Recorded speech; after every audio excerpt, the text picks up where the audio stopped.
Magandang araw po, welcome po sa aking channel of 9 TV.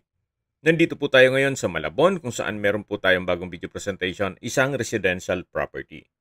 May lot area po ito na 150 square meters at ito po ay corner lot. Ito pong bahay ay may floor area na 200 square meters more or less. Ito po ay titulado, boy po ang may-ari kaya wala po kayong maging problema sa documentation o sa transfer ng title. Ito po ay owner's built kaya hindi po tinipid at halos bago pa po ito. At wala po kayong ipapagawa dito. Ready for occupancy na po. Once na ma-acquire nyo ang property, pwede pong lipatan kaagad. Ang full video po ay mapapanood nyo sa aking YouTube channel na Nov9 TV Official.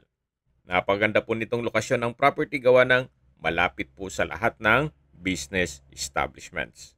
Binebenta po ito sa halagang 10.8 million pesos net. Kung may mga katanungan po kayo, tawag lang po kayo sa aking numero.